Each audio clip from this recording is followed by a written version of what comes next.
habían sido apiladas sin ningún tipo de argamasa y saltaba a la vista que carecían de significación arqueológica. Podrían retirarlas con la mano, sin tener que recurrir a técnicas de excavación que les hiciese perder el tiempo. Sin embargo, pesaban mucho y los músculos de sus brazos no tardaron en dar muestras de cansancio. A pesar de que las rocas no contenían rastros del polvo que había ido acumulándose en capas gruesas sobre el resto de la superficie de la quiva, a Black le costaba respirar. La pala de Buonarroti rápidamente levantó una nube asfixiante alrededor de la entrada de la quiva. Sloan mantenía su posición de supervisora de las operaciones desde la retaguardia, haciendo fotografías, tomando apuntes en un diario y registrando mediciones. De vez en cuando advertía a Buonarroti que no pusiese tanto empeño en su labor y en cierta ocasión llegó incluso a reprender a Black cuando una roca suelta cayó sobre la pared de la quiva. Casi de forma imperceptible, la mujer había asumido el papel de líder. Mientras seguía enfrascado en su tarea, Black pensó que tal vez debiera sentirse molesto por ello, pues él contaba con mucha más experiencia que ella. Sin embargo, lo cierto es que en ese momento le traía sin cuidado. Él había sido el primero en especular sobre la existencia de la quiva. Él la había encontrado y sus futuros e innumerables artículos sobre el oro de los Anasazi dejarían ese punto muy claro. Además, ahora él y Sloan eran un equipo y... Interrumpió sus propios pensamientos con un acceso de tos. Retrocedió unos pasos para apartarse de la entrada y se limpió la cara con la manga de la camisa. El polvo había alcanzado su espesor miasmático y en el centro de aquel torbellino no se hallaba otro que Buonarroti afanándose con la pala. Unas columnas inclinadas de polvo colgaban en los haces de luz artificial. Era una escena digna de Bruegel. Black dirigió la mirada a Sloan, encaramado a cierta distancia encima de una roca, apuntando sus observaciones. Levantó la vista hacia él y esbozó una sonrisa breve y cómplice. Tras respirar hondo unas cuantas veces, volvió a la carga. Ya había sacado la primera hilera de rocas y se puso a retirar la segunda. De pronto se paró en seco. Detrás de las rocas vio una franja de color marrón rojizo. —Sloan —exclamó—, ven a echar un vistazo. La mujer llegó a su lado al cabo de unos segundos, retiró el polvo con la mano y tomó varias fotografías con una cámara portátil. —Hay un sello de barro detrás de esas rocas —anunció. El entusiasmo elevó su voz a un tono agudo artificial. —Retira las rocas, por favor, y ten mucho cuidado de no estropear el sello. Ahora que Black había despejado la parte superior de la entrada, el resto era pan comido. Al cabo de unos minutos, el sello quedó completamente al descubierto, un enorme cuadrado de arcilla estampado contra lo que parecía ser una capa de yeso. Alguien había modelado una espiral invertida en el sello. Una vez más, Sloan se acercó para investigar. —Qué extraño —comentó—. Esta arcilla parece estar muy fresca. Compruébalo tú mismo. Black examinó el sello más de cerca. Decididamente estaba muy fresca. Demasiado fresca, pensó, para tratarse de un sello de 7 siglos de antigüedad. La puerta sellada, bloqueada por las rocas, le habían preocupado desde el principio. Sencillamente parecía demasiado defensiva para pertenecer a la estructura original. Además, era muy extraño que el omnipresente polvo no se hubiese asentado en las rocas apiladas delante de la puerta. Por un momento, una ciega desesperación pareció estar a punto de apoderarse de él.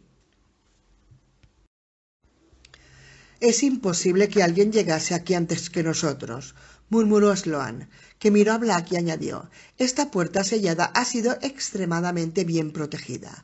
Varios metros de rocas la protegen de los elementos, ¿no es así? —Sí, así es. Black sintió cómo la desesperación desaparecía por completo y regresaba al entusiasmo de antes.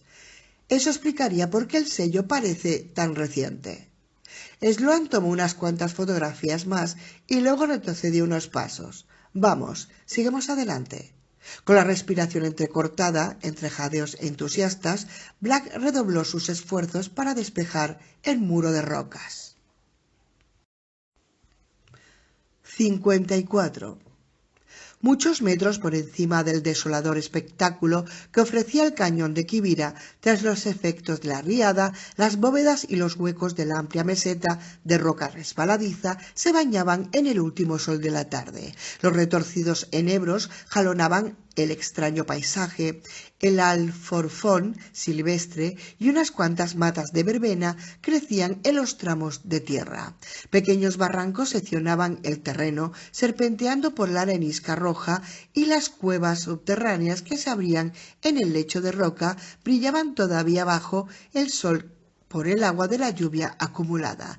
De vez en cuando unos pilares de roca de formas fantásticas surgían de las entrañas de la tierra, coronados con un estrato de piedra más oscuro, como falsos enanos agachados entre los árboles. Una nueva tormenta más pequeña avanzaba por el este, pero allí, a 300 metros de distancia de la meseta de Quivira, el cielo aún estaba plácidamente salpicado de nubecillas que pasaban del blanco al amarillo bajo la luz menguante. En un barranco escondido sobre la meseta, dos figuras enmascaradas y cubiertas con pieles se movían con sigilo. Avanzaban con paso vacilante y furtivo, como si no estuviesen acostumbradas o no quisiesen salir a la luz del sol. Una de ellas se detuvo un instante, se agachó en el suelo y bebió de un manantial subterráneo para luego ponerse en marcha de nuevo, dirigiéndose a una franja de sombra que había junto a un saliente de roca. Al llegar allí, ambas figuras se detuvieron. Hurgando entre los pliegues de su escasa vestimenta, uno de los lapapieles extrajo una bolsa de gamuza, provocando el tintineo de las conchas de plata. La figura sacó una calavera humana llena de bolitas secas y arrugadas que parecían botones grises. El segundo lavapiel extrajo otro cráneo y una raíz larga y seca con la forma de tosca y retorcida de un ser humano. A continuación la depositó en la arena junto a la primera calavera. Ambos seres entonaron un cántico en voz baja y temblorosa. Un cuchillo de obsidiana brilló cuando cortaron las dos puntas de la raíz seca. Actuaban en silencio y con rapidez. Una mano, decorada con franjas blancas de arcilla, acarició las bolas arrugadas. Acto seguido, el lapapieles depositó una, luego otra, y al fin 3 de las bolas en la palma de su mano, introduciéndoselas por el agujero de la boca que había hecho en su máscara en una rápida sucesión. Se oyó cómo las engullía con aparatosidad. La segunda figura repitió los movimientos sin dejar de cantar, cada vez más deprisa. Prepararon una pequeña fogata con ramas secas y unas volutas de humo se enroscaron alrededor de la roca protectora. Cortaron la raíz en sentido longitudinal en tiras finas, la ahumaron al fuego rápidamente y la apartaron a un lado. Colocaron plumas en la hoguera que poco a poco fueron rompiéndose y deshaciéndose. A continuación echaron varios escarabajos iridiscentes vivos en las ascuas y los insectos empezaron a crepitar hasta morir abrasados. Luego los retiraron. Los cogieron y los pusieron en el segundo cráneo. Los machacaron y les añadieron un poco de agua de una bolsa de piel. Levantaron el cráneo con la mezcla hacia el norte, cantando cada vez más deprisa, y luego bebieron por turnos. Devolvieron las tiras de raíz al fuego, donde se enroscaron y ennegrecieron, emitiendo una horrible columna de humo amarillo. Las figuras inclinaron las cabezas encima de la fogata, inhalando con fuerza y haciendo un ruido áspero en medio del humo. El cántico se había convertido en un tarareo frenético, un sonido grave, rápido y trémulo como el zumbido de las chicharras. La nueva tormenta avanzaba desde el este. dibujando una sombra por encima del paisaje. Rebuscando una vez más entre su manto animal, el primer Lavapiés empezó a arrojar unos puñados de flores blancas de estramonio al fuego, integrándose rápidamente la nube de humo cada vez más oscuro. Las figuras volvieron a inclinarse, inhalándolo con fuerza. El aire de la meseta se perfumó de pronto con el aroma incesante delicioso de las campanillas. Las espaldas de pieles empezaron a temblar y las conchas de plata tintinearon violentamente. Una de las figuras levantó la mano una vez más, esparciendo polen negro por los 4 puntos cardinales: norte, sur, este y finalmente oeste. El segundo cráneo se había quedado vacío, pues su contenido arrugado ya había sido ingerido. Uno de los Lavapieles levantó la cabeza hacia el cielo mientras un espeso reguero de mucosidad le caía por debajo de la máscara de gamuza, con la palma de la mano levantada. El cántico, ahora airado, incrementó su volumen y súbitamente se hizo el silencio. Las últimas volutas de humo se perdieron entre la pared de piedra y con una velocidad asombrosa las figuras se alejaron como sombras, atravesando el paisaje y esfumándose por el extremo de la senda de los sacerdotes en dirección a la penumbra del valle de Quivira. 55. Roscoe Sawyer se sentó en lo alto de una enorme roca partida por la mitad, manoseando un viejo cabestro y con el cuaderno de poesías olvidado en la roca que había junto a él. Estaba muy nervioso. Cerca de allí, junto a la orilla del arroyo murmureante, se alzaba un enorme álamo que no dejaba de dalearse y balancearse a causa de la presión que el agua ejercía sobre sus raíces. Unos restos flotantes con forma de espiral colgaban de sus ramas más bajas.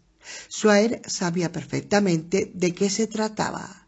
Las tripas grises y viscosas de un caballo, de uno de sus caballos, y a causa de su desarrollado sentido gregario, sabía que si uno había muerto, los demás también.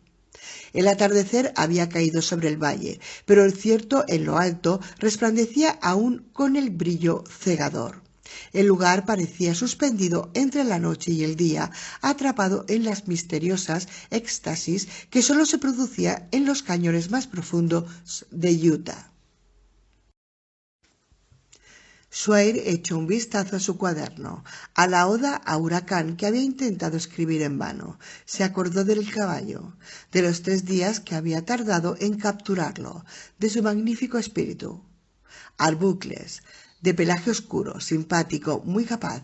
Pensó en todos los caballos que había perdido en aquel viaje, cada uno de ellos con su propia personalidad, y en las pequeñas cosas que habían ido componiendo su vida con ellos. Pensó en las anécdotas, los hábitos peculiares de cada uno, los senderos que habían recorrido juntos. Los recuerdos eran demasiado dolorosos.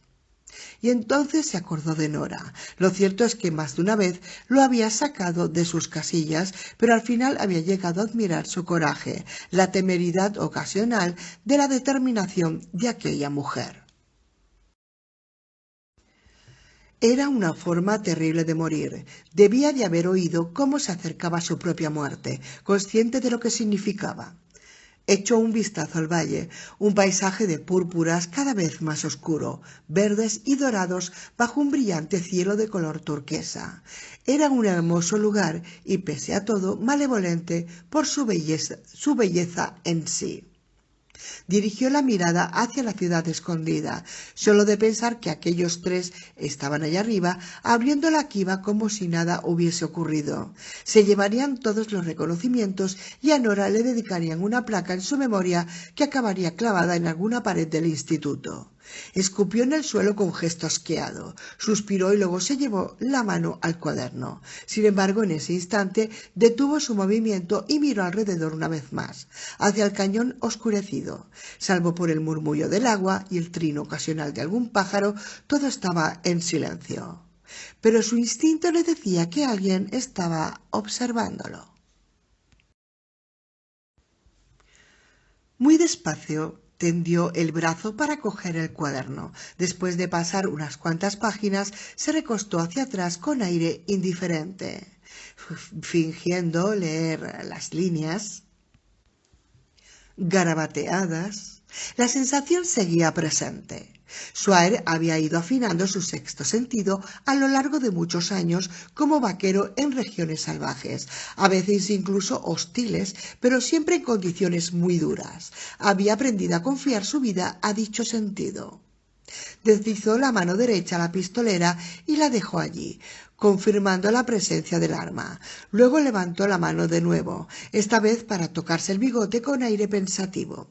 El rugido del agua, amplificado y distorsionado, retumbaba una y otra vez en las paredes del cañón. La punta de otro nubarrón asomó en el cielo, tiñendo el turquesa de un horrible tono de gris.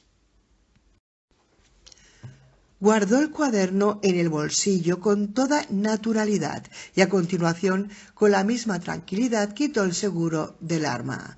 Esperó unos minutos, pero no ocurrió nada. Se puso de pie y aprovechó para, mientras se desperezaba, echar un nuevo vistazo alrededor. Una vez más no vio nada que le llamase la atención, sin embargo su intuición rara vez se equivocaba. Puede que, después de todo, solo fuesen imaginaciones, pero no todos los días se vivían experiencias como aquella. Pese a todo, presentía la presencia de alguien más, o peor aún, sentía que estaban acechándolo. Sawyer se preguntó quién o qué podría estar espiando sus movimientos. Desde que había llegado no había visto lomos ni pumas por el valle y desde luego ninguno había entrado en el mismo ese día. De eso estaba seguro. Tal vez fuese una persona, pero ¿quién? Nora y los demás que habían entrado en el cañón secundario estaban muertos y el resto estaban muy ocupados abriendo la quiva. Además, ninguno de ellos querría... De repente, cayó en la cuenta. Debía de estar muy confuso, en estado de shock por los sucesos del día, porque de lo contrario lo habría deducido mucho antes. Lo acechaban los mismos que habían matado a sus caballos, los cabrones que habían destripado a sus animales, y ahora venían por él. Una ráfaga de ira borró de un plumazo su creciente aprensión. No podía dar marcha atrás en el tiempo, no podía salvar a sus caballos ni impedir que Nora entrase en aquel cañón, pero desde luego sí podría hacer algo con respecto a su situación. Aquella roca no era un lugar seguro. Bajó de ella de un salto y echó a andar a campo traviesa, mirando alrededor, buscando lugar desde el que defenderse. El valle parecía tranquilo, como siempre, pero allí, a campo abierto, sentía la presencia de alguien con más mayor intensidad. Dirigió la mirada hacia un pequeño robledal cerca del extremo opuesto del valle. 12 horas antes, aquellos mismos árboles estaban a 15 metros del agua. Ahora se hallaban justo en la orilla.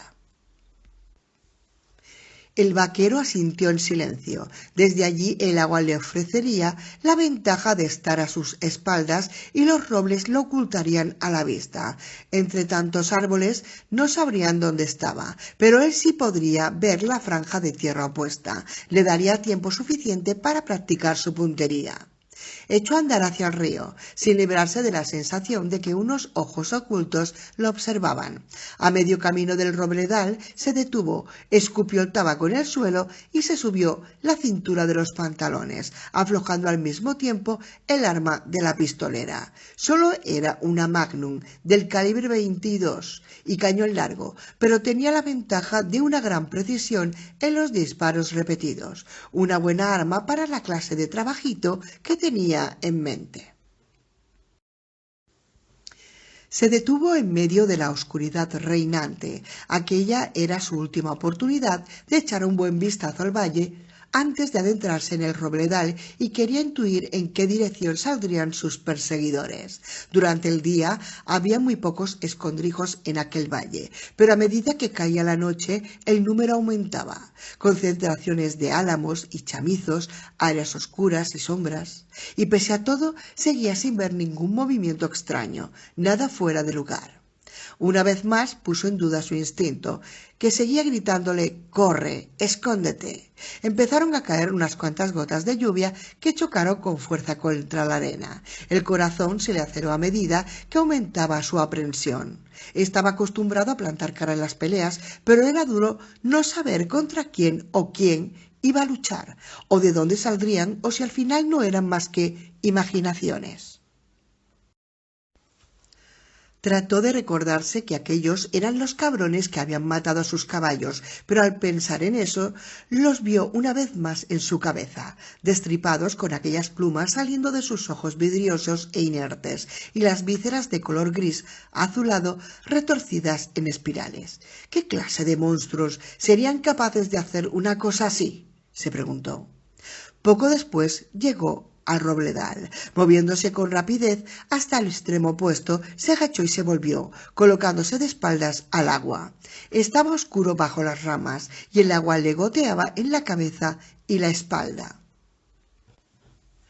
El sonido de la riada parecía amplificarse en el reducido espacio y le llegaba de manera confusa, como si viniese de todas partes. Meneó la cabeza para despejarse al tiempo que retrocedía un paso. En ese momento se hallaba justo en la orilla de la riada y el agua borboteaba a través de los troncos de los árboles, enroscándose y escurriéndose alrededor de sus botas. Retrocedió un poco más, despacio, y sus botas emitieron un ligero chapoteo al volverse en el agua. Con un estremecimiento de miedo, descubrió que había sido un error esconderse en aquel robledal. La oscuridad estaba apoderándose del cañón tan deprisa que apenas veía nada más allá del espeso follaje. Esperó, temblando ligeramente y sintiendo cómo el agua fría penetraba en sus botas. Abrió mucho los ojos mientras trataba de separar la silueta de cada uno de los distintos árboles, de distinguirlos en la fría y húmeda penumbra. Luego desenfundó el arma, retrocedió otro paso en dirección al torbellino de agua que creció un poco más, por lo que un rincón distante de su cerebro se percató de que la riada estaba subiendo de nuevo. Su ira ya había dejado de ser un consuelo, pues ahora no sentía más que puro miedo. Estaba demasiado oscuro para ver nada. Si lograse oír algo, tal vez pudiese actuar, pero el sonido del agua era como una pesada capa que le privaba de su sentido más valioso. De hecho, lo único que le quedaba era el olfato y ni siquiera le funcionaba como es debido. Por alguna jugada de su sobrecargado cerebro, le parecía estar rodeado por el delicado y fragante aroma de las campanillas.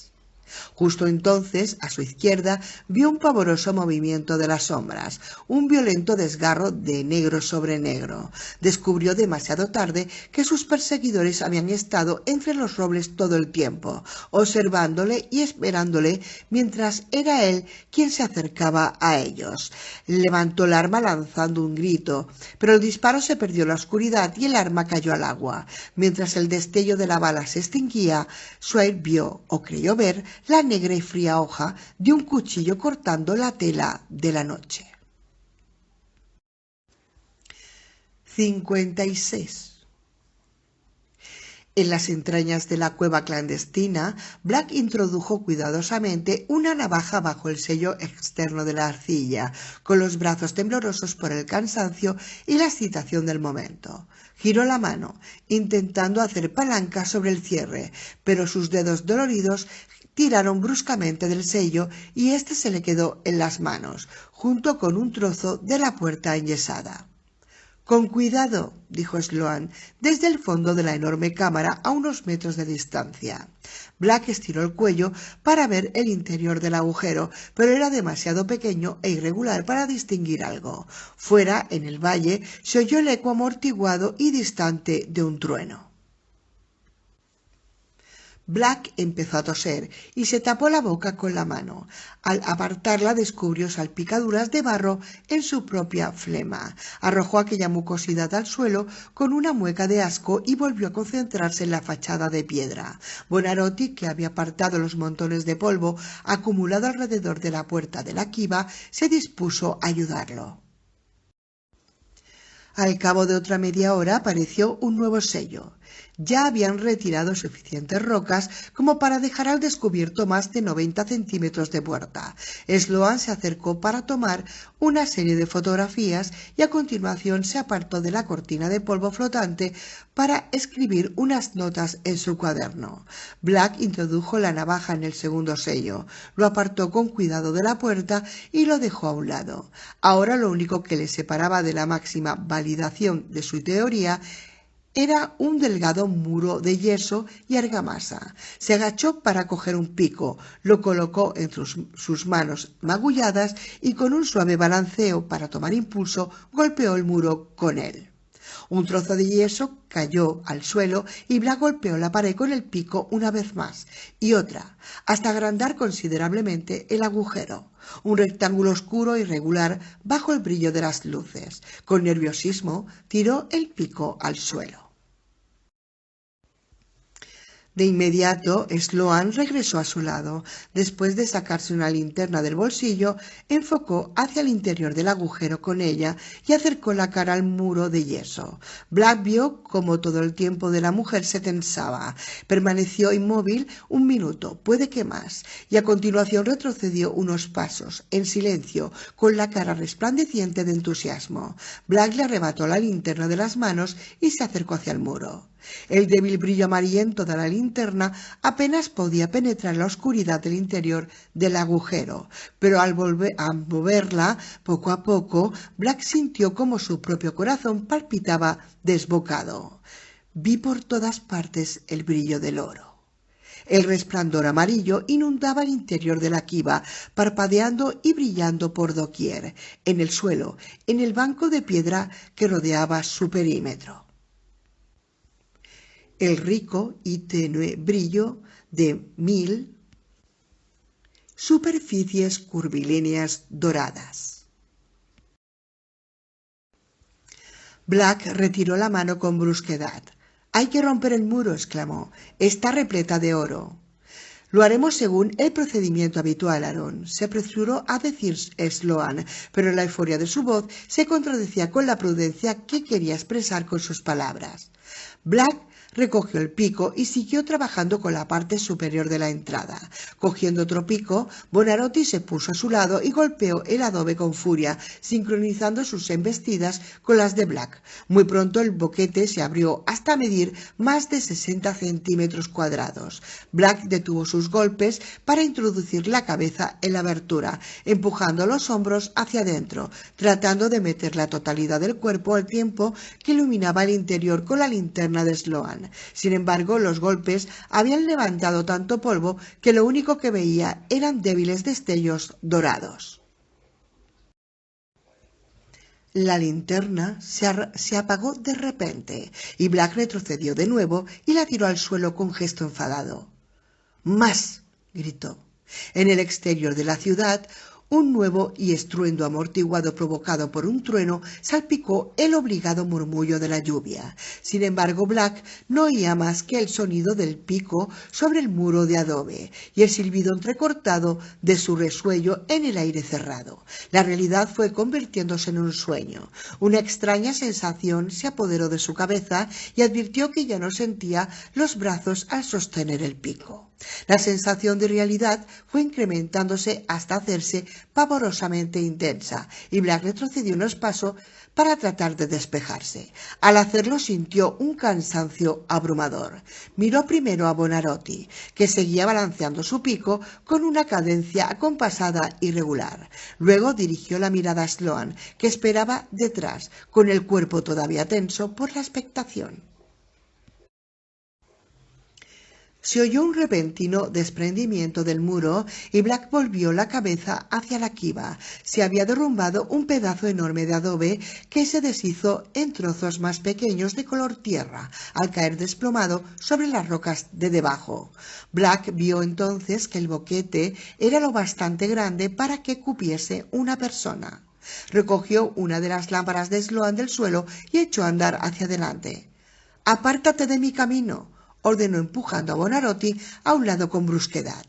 El cocinero retrocedió tambaleándose, tiró el pico al suelo y se movió para enfrentarse a Black con el entrecejo fruncido. Sin embargo, este lo ignoró por completo, tratando desesperadamente de enfocar la lámpara hacia el interior del agujero.